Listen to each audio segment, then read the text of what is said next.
Matthew Henry's Commentary on the Whole Bible. An exposition, with practical observations, of the Book of Job. Chapter 19. This chapter is Job's answer to Bildad's discourse in the foregoing chapter. Though his spirit was grieved and much heated, and Bildad was very peevish, yet he gave him leave to say all he designed to say, and did not break in upon him in the midst of his argument, but, when he had done, he gave him a fair answer, in which 1. He complains of unkind usage. And very unkindly he takes it. 1. That his comforters added to his affliction, verses 2 to 7. 2. That his God was the author of his affliction, verses 8 to 12. 3. That his relations and friends were strange to him, and shy of him, in his affliction, verses 13 to 19. 4. That he had no compassion shown him in his affliction, verses 20 to 22. 2. He comforts himself with the believing hopes of happiness in the other world, though he had so little comfort in this, making a very solemn confession of his faith, with a desire that it might be recorded as an evidence of his sincerity, verses 23 to 27. 3. He concludes with a caution to his friends not to persist in their hard censures of him, verses 28 and 29. If the remonstrance Job here makes of his grievances may serve sometimes to justify our complaints, yet his cheerful views of the future state, at the same time, may shame us Christians, and may serve to silence our complaints, or at least to balance them. Job 19 verses 1 to 7. Job's friends had passed a very severe censure upon him as a wicked man, because he was so grievously afflicted. Now here he tells them how well he took it to be so censured. Bildad had twice begun with a how long, chapter 8 verse 2, chapter 18 verse 2, and therefore Job, being now to answer him particularly, begins with a how long 2 verse 2. What is not liked is commonly thought long, but Job had more reason to think those long who assaulted him than they had to think him long who only vindicated himself. Better cause may be shown for defending ourselves, if we have right on our side, than for offending our brethren, though we have right on our side. Now observe here 1. How he describes their unkindness to him, and what account he gives of it. 1. They vexed his soul, and that is more grievous than the vexation of the bones, Psalm 6 verses 2 and 3. They were his friends, they came to comfort him, pretended to counsel him for the best, but with a great deal of gravity and affectation of wisdom and piety, they set themselves to rob him of the only comfort he had now left him in a good God, a good conscience, and a good name, and this vexed him to his heart. 2. They broke him in pieces with words, and those were surely hard and very cruel words that would break a man to pieces. They grieved him, and so broke him, and therefore there will be a reckoning hereafter for all the hard speeches spoken against Christ and his people. Jude 15. 3. They reproached him, verse 3, gave him a bad character, and laid to his charge things that he knew not. To an ingenuous mind reproach is a cutting thing. 4. They made themselves strange to him, were shy of him now that he was in his troubles, and seemed as if they did not know him, chapter 2 verse 12, were not free with him as they used to be when he was in his prosperity. Those are governed by the spirit of the world, and not by any principles of true honor or love, who make themselves strange to their friends, or God's friends, when they are in trouble. A friend loves at all times. 5. They not only estranged themselves from him, but magnified themselves against him, verse 5, not only looked shy of him, but looked big upon him, and insulted over him, magnifying themselves to depress him. It is a mean thing, it is a base thing, thus to trample upon those that are down. 6. They pleaded against him his reproach, that is, they made use of his affliction as an argument against him to prove him a wicked man.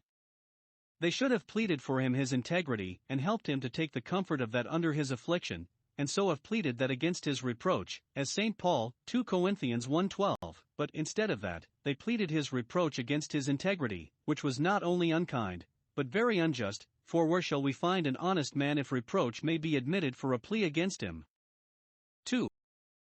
How he aggravates their unkindness. 1. They had thus abused him often, verse 3 these 10 times you have reproached me, that is, very often, as Genesis 31 verse 7. Numbers 14 verse 22. 5 times they had spoken, and every speech was a double reproach. He spoke as if he had kept a particular account of their reproaches, and could tell just how many they were. It is but a peevish and unfriendly thing to do so, and looks like a design of retaliation and revenge. We better befriend our own peace by forgetting injuries and unkindnesses than by remembering them and scoring them up. 2. They continued still to abuse him, and seemed resolved to persist in it. How long will you do it? Verses 2 and 5. I see you will magnify yourselves against me, notwithstanding all I have said in my own justification. Those that speak too much seldom think they have said enough, and, when the mouth is opened in passion, the ear is shut to reason. 3. They were not ashamed of what they did, verse 3. They had reason to be ashamed of their hard-heartedness, so ill becoming men of their uncharitableness, so ill becoming good men, and of their deceitfulness, so ill becoming friends, but were they ashamed? No, though they were told of it again and again, yet they could not blush. 3. How he answers their harsh censures by showing them that what they condemned was capable of excuse, which they ought to have considered. 1. The errors of his judgment were excusable, verse 4. Be it indeed that I have erred, that I am in the wrong through ignorance or mistake, which may well be supposed concerning men, concerning good men. Humanum est errare, error cleaves to humanity, and we must be willing to suppose it concerning ourselves. It is folly to think ourselves infallible. But be it so, said Job, my error remaineth with myself, that is, I speak according to the best of my judgment, with all sincerity, and not from a spirit of contradiction. Or, if I be in an error, I keep it to myself, and do not impose it upon others as you do. I only prove myself and my own work by it. I meddle not with other people, either to teach them or to judge them. Men's errors are the more excusable if they keep them to themselves, and do not disturb others with them. Hast thou faith? Have it to thyself. Some give this sense of these words: if I be in an error, it is I that must smart for it, and therefore you need not concern yourselves. Nay, it is I that do smart, and smart severely for it, and therefore you need not add to my misery by your reproaches. 2. The breakings out of his passion, though not justifiable, yet were excusable, considering the vastness of his grief and the extremity of his misery. If you will go on to cavil at every complaining word I speak, will make the worst of it, and improve it against me, yet take the cause of the complaint along with you, and weigh that, before you pass a judgment upon the complaint, and turn it to my reproach, know then that God has overthrown me. Verse 6. 3 things he would have them consider. 1. That his trouble was very great. He was overthrown, and could not help himself, enclosed as in a net, and could not get out. 2. That God was the author of it, and that, in it, he fought against him. It was his hand that overthrew me, it is in his net that I am enclosed, and therefore you need not appear against me thus. I have enough to do to grapple with God's displeasure, let me not have yours also. Let God's controversy with me be ended before you begin yours. It is barbarous to persecute him whom God hath smitten, and to talk to the grief of one whom he hath wounded. Psalm 69 verse 26. 3. That he could not obtain any hope of the redress of his grievances. Verse 7. He complained of his pain, but got no ease, begged to know the cause of his affliction, but could not discover it, appealed to God's tribunal for the clearing of his innocency, but could not obtain a hearing, much less a judgment, upon his appeal. I cry out of wrong, but I am not heard. God, for a time, may seem to turn away his ear from his people, to be angry at their prayers and overlook their appeals to him, and they must be excused if, in that case, they complain bitterly. Woe unto us if God be against us. Job 19 verses 8 to 22. Bildad had very disingenuously perverted Job's complaints by making them the description of the miserable condition of a wicked man, and yet he repeats them here, to move their pity, and to work upon their good nature, if they had any left in them. 1. He complains of the tokens of God's displeasure which he was under, and which infused the wormwood and gall into the affliction and misery. How doleful are the accents of his complaints! He hath kindled his wrath against me, which flames and terrifies me, which burns and pains me. Verse 11. What is the fire of hell but the wrath of God? Seared consciences will feel it hereafter, but do not fear it now. Enlightened consciences fear it now, but shall not feel it hereafter. Job's present apprehension was that God counted him as one of his enemies, and yet, at the same time, God loved him, and gloried in him, as his faithful friend. It is a gross mistake, but a very common one, to think that whom God afflicts he treats as his enemies, whereas, on the contrary, as many as he loves he rebukes and chastens. It is the discipline of his sons.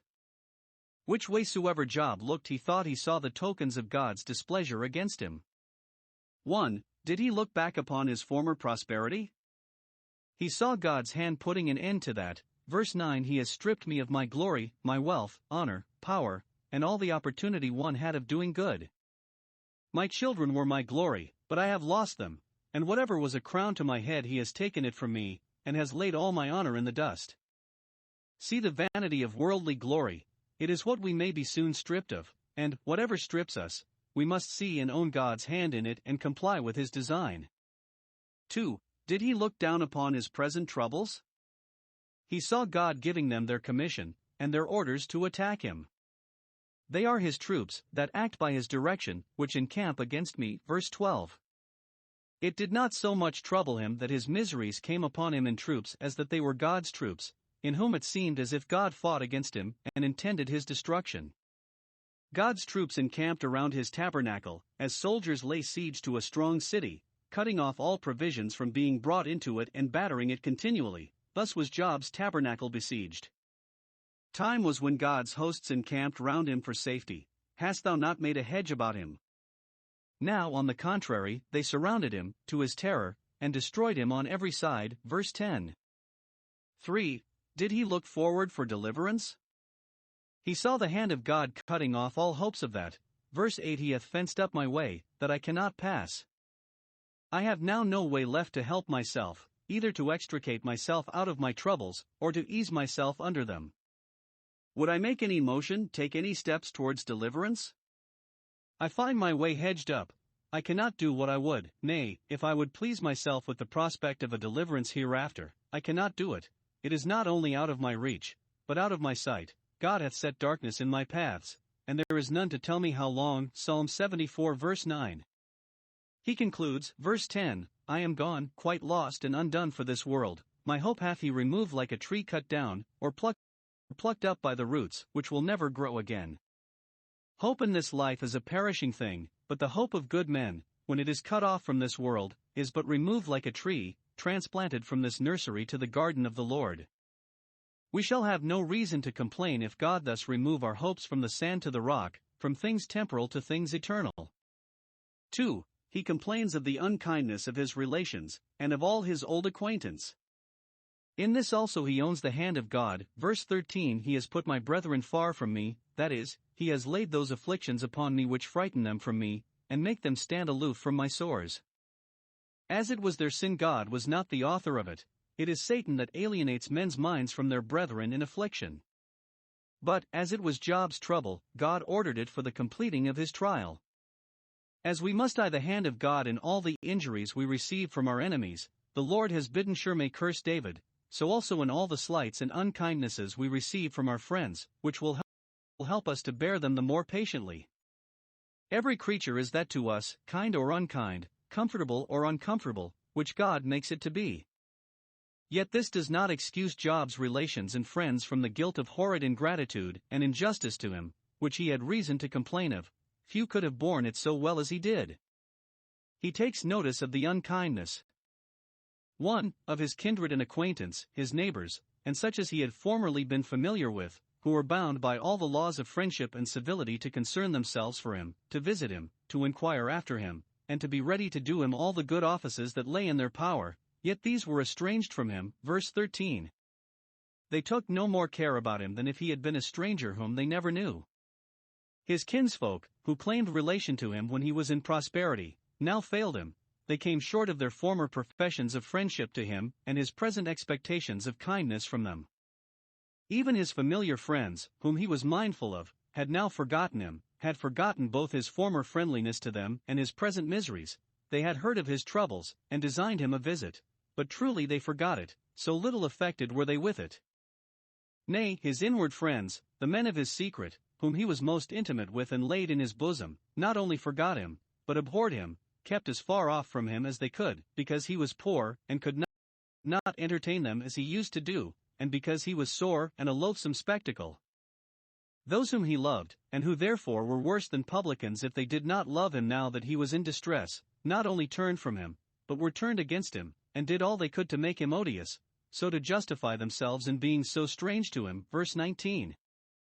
So uncertain is the friendship of men, but if God be our friend, he will not fail us in a time of need. But let none that pretend either to humanity or Christianity ever use their friends as Job's friends used him. Adversity is the proof of friendship. 2. Of his domestics and family relations. Sometimes indeed we find that, beyond our expectation, there is a friend that sticks closer than a brother, but the master of a family ordinarily expects to be attended on and taken care of by those of his family, even when, through weakness of body or mind, he has become despicable to others. But poor Job was misused by his own family, and some of his worst foes were those of his own house.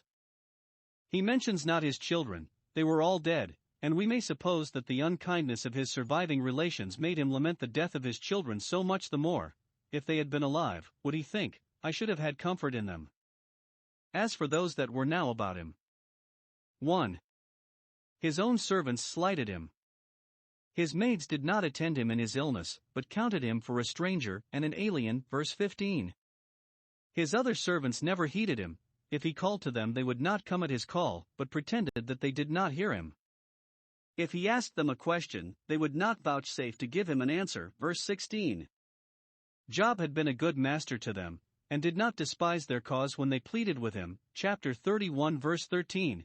And yet they were rude to him now, and despised his cause when he pleaded with them. We must not think it strange if we receive evil at the hand of those from whom we have deserved well. Though he was now sickly, yet he was not cross with his servants, and imperious, as is too common, but he entreated his servants with his mouth, when he had authority to command, and yet they would not be civil to him, neither kind nor just. Note, those that are sick and in sorrow are apt to take things ill, and be jealous of a slight, and to lay to heart the least unkindness done to them. When Job was in affliction, even his servants' neglect of him troubled him. 2. But one would think, when all forsook him, the wife of his bosom should have been tender of him. No, because he would not curse God and die, as she persuaded him. His breath was strange to her too. She did not care for coming near him, nor took any notice of what he said. Verse 17. Though he spoke to her, not with the authority, but with the tenderness of a husband, did not command, but entreated her by that conjugal love which their children were the pledges of, yet she regarded him not. Some read it, though I lamented, or bemoaned myself, for the children, that is, for the death of the children of my own body, an affliction in which she was equally concerned with him. Now, it appeared, the devil spared her to him, not only to be his tempter, but to be his tormentor. By what she said to him at first, curse God and die, it appeared that she had little religion in her, and what can one expect that is kind and good from those that have not the fear of God before their eyes and are not governed by conscience? 3. Even the little children who were born in his house, the children of his own servants, who were his servants by birth, despised him, and spoke against him. Verse 18. Though he arose in civility to speak friendly to them, or with authority to check them, they let him know that they neither feared him nor loved him. 3. He complains of the decay of his body. All the beauty and strength of that were gone. When those about him slighted him, if he had been in health, and at ease, he might have enjoyed himself. But he could take as little pleasure in himself as others took in him. Verse 20. My bone cleaves now to my skin, as formerly it did to my flesh. It was this that filled him with wrinkles. Chapter 16 verse 8. He was a perfect skeleton, nothing but skin and bones. Nay, his skin too was almost gone, little remained unbroken, but the skin of his teeth, his gums and perhaps his lips, all the rest was fetched off by his sore boils. See what little reason we have to indulge the body, which, after all our care, may be thus consumed by the diseases which it has in itself the seeds of. For, upon all these accounts he recommends himself to the compassion of his friends, and justly blames their harshness with him. From this representation of his deplorable case, it was easy to infer 1. That they ought to pity him. Verse 21. This he begs in the most moving melting language that could be enough, one would think, to break a heart of stone. Have pity upon me, O you my friends. If you will do nothing else for me, be sorry for me, and show some concern for me, have pity upon me, for the hand of God hath touched me. My case is sad indeed, for I have fallen into the hands of the living God, my spirit is touched with the sense of his wrath, a calamity of all other the most piteous. Note, it becomes friends to pity one another when they are in trouble, and not to shut up the bowels of compassion. 2. That, however, they ought not to persecute him, if they would not ease his affliction by their pity, yet they must not be so barbarous as to add to it by their censures and reproaches. Verse 22. Why do you persecute me as God? Surely his rebukes are enough for one man to bear. You need not add your wormwood and gall to the cup of affliction he puts into my hand. It is bitter enough without that. God has a sovereign power over me, and may do what he pleases with me. But do you think that you may do so too? No, we must aim to be like the most holy and the most merciful, but not like the most high and most mighty. God gives not account of any of his matters, but we must give account of ours. If they did delight in his calamity, let them be satisfied with his flesh, which was wasted and gone, but let them not, as if that were too little, wound his spirit, and ruin his good name.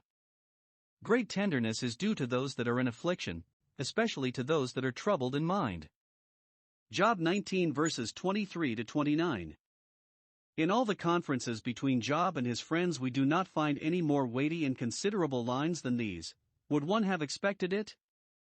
Here is much both of Christ and heaven in these verses, and he that said such things as these declared plainly that he sought the better country, that is, the heavenly, as the patriarchs of that age did. Hebrews 11 verse 14. We have here Job's creed, or confession of faith. His belief in God the Father Almighty, the maker of heaven and earth, and the principles of natural religion, he had often professed, but here we find him no stranger to revealed religion, though the revelation of the promised seed, and the promised inheritance, was then discerned only like the dawning of the day. Yet Job was taught of God to believe in a living Redeemer, and to look for the resurrection of the dead and the life of the world to come, for of these, doubtless, he must be understood to speak.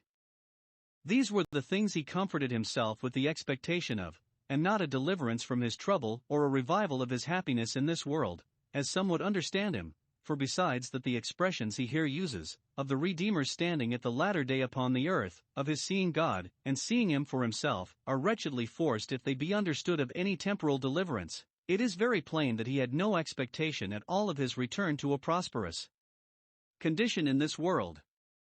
He had just now said that his way was fenced up, verse 8, and his hope removed like a tree, verse 10. Nay, and after this he expressed his despair of any comfort in this life, chapter 23 verses 8 and 9, chapter 30 verse 23.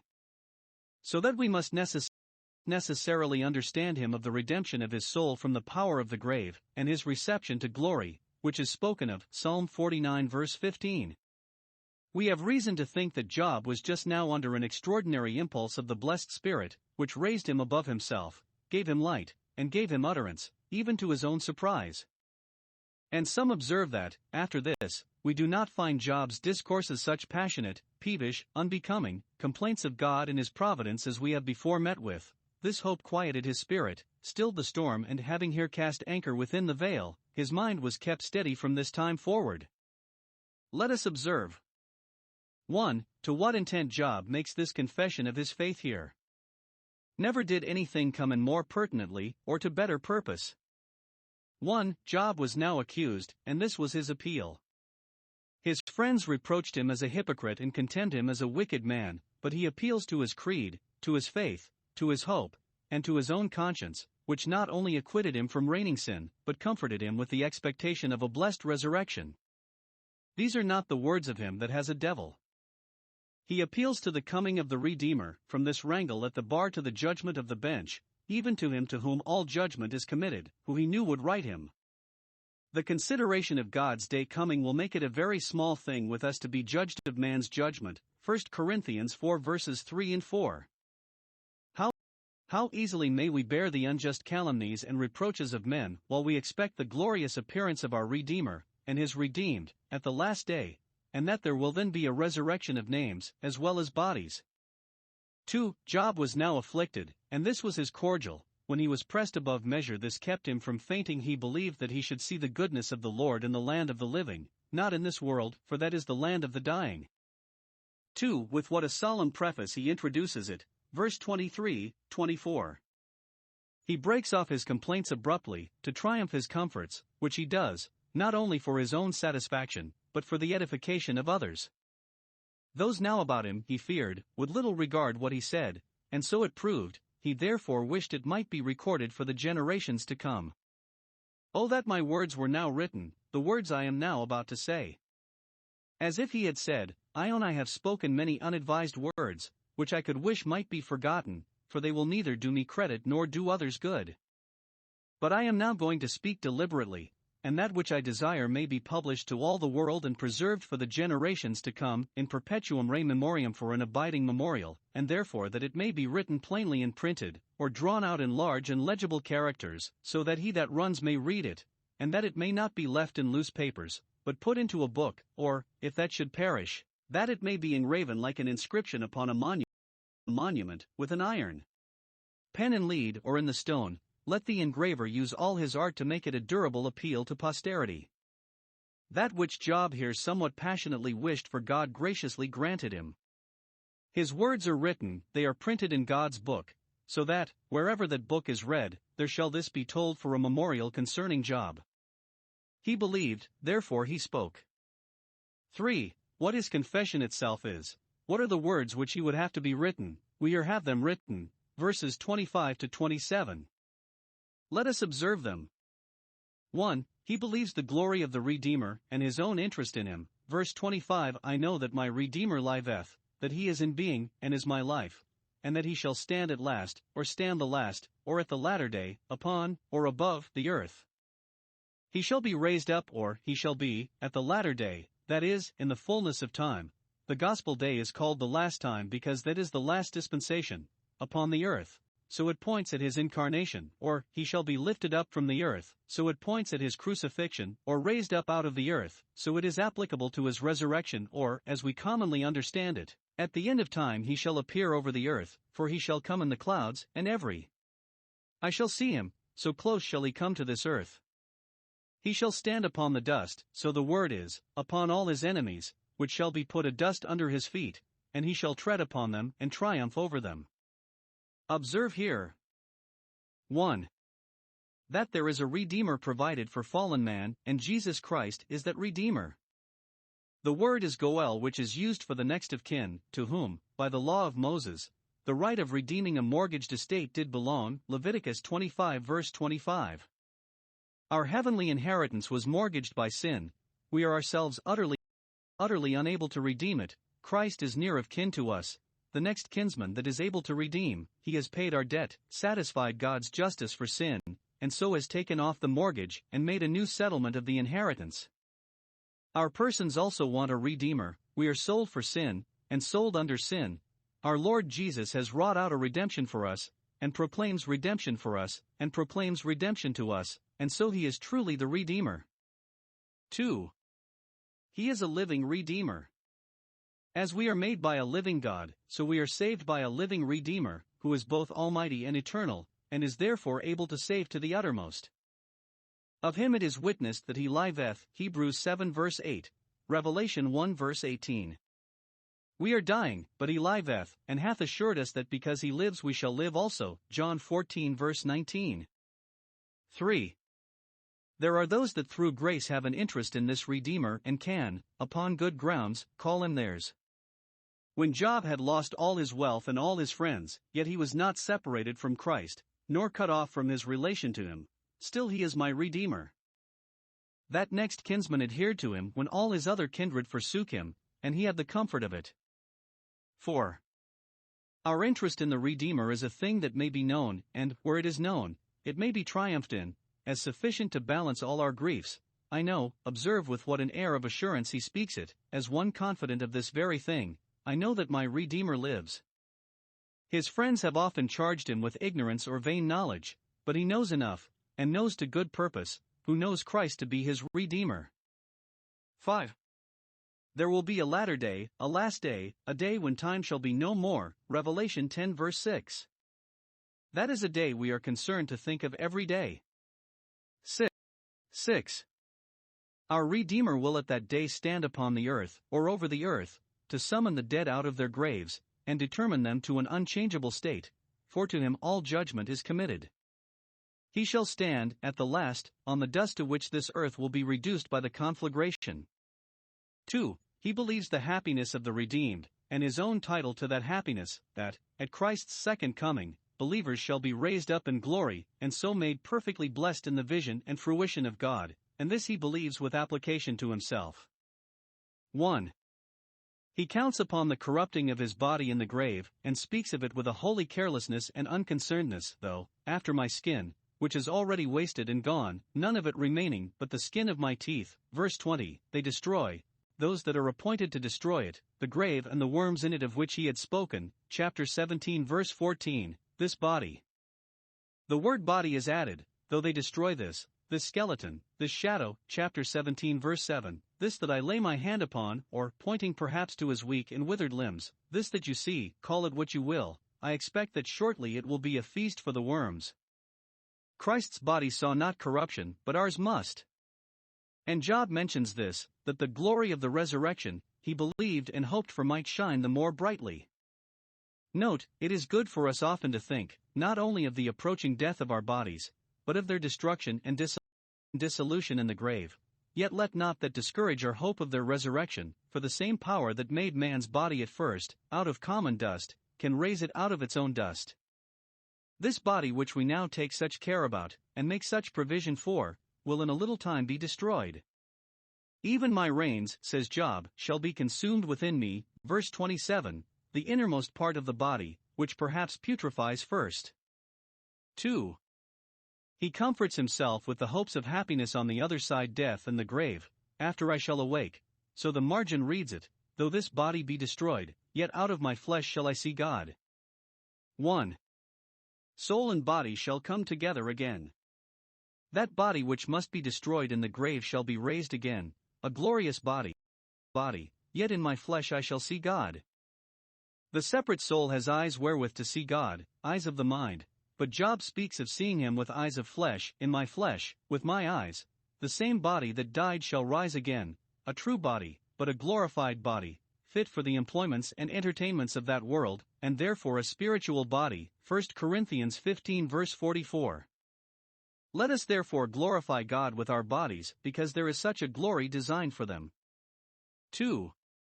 Job and God shall come together again, in my flesh shall I see God, that is, the glorified Redeemer who is God. I shall see God in my flesh, so some read it, the Son of God clothed with a body which will be visible even to eyes of flesh. Though the body, in the grave, seem despicable and miserable, yet it shall be dignified and made happy in the vision of God. Job now complained that he could not get a sight of God, chapter 23 verses 8 and 9, but hoped to see him shortly, never more to lose the sight of him, and that sight of him will be the more welcome after the present darkness and distance. Note, it is the blessedness of the blessed that they shall see God, shall see him as he is, see him face to face, and no longer through a glass darkly. See with what pleasure holy Job enlarges upon this, verse 27, whom I shall see for myself, that is, see and enjoy, see to my own unspeakable comfort and satisfaction. I shall see him as mine with an appropriating sight, Revelation 21 verse 3. God himself shall be with them, and be their God. They shall be like him, for they shall see him as he is, that is seeing for themselves, 1 John 3 verse 2. My eyes shall behold him, and not another. First he, and not another for him, shall be seen, not a type or figure of him, but he himself. Glorified saints are perfectly sure that they are not imposed upon, it is no deceptio visus illusion of the senses. Secondly, I, and not another for me, shall see him. Though my flesh and body be consumed, yet I shall not need a proxy, I shall see him with my own eyes. This was what Job hoped for, and what he earnestly desired, which, some think, is the meaning of the last clause, my reins are spent in my bosom, that is, all my desires are summed up and concluded in this. This will crown and complete them all. Let me have this, and I shall have nothing more to desire, it is enough, it is all. With this the prayers of David, the son of Jesse, are ended. For, the application of this to his friends. His creed spoke comfort to himself, but warning and terror to those that set themselves against him. 1. It was a word of caution to them not to proceed and persist in their unkind usage of him, verse 28. He had reproved them for what they had said, and now tells them what they should say for the reducing of themselves and one another to a better temper. Why persecute we him thus? Why do we grieve him and vex him, by censuring and condemning him, seeing the root of the matter, or the root of the word, is found in him? Let this direct us. 1. In our care concerning ourselves. We are all concerned to see to it that the root of the matter be found in us. A living, quickening, commanding principle of grace in the heart is the root of the matter, as necessary to our religion as the root to the tree, to which it owes both its fixedness and its fruitfulness. Love to God and our brethren, faith in Christ, hatred of sin, these are the root of the matter, other things are but leaves in comparison with these.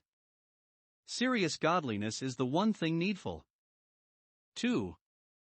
In our conduct towards our brethren. We are to believe that many have the root of the matter in them, who are not in every thing of our mind, who have their follies, and weaknesses, and mistakes, and to conclude that it is at our peril if we persecute any such. Woe be to him that offends one of those little ones. God will resent and revenge it. Job and his friends differed in some notions concerning the methods of providence, but they agreed in the root of the matter, the belief of another world, and therefore should not persecute one another for these differences. 2. It was a word of terror to them.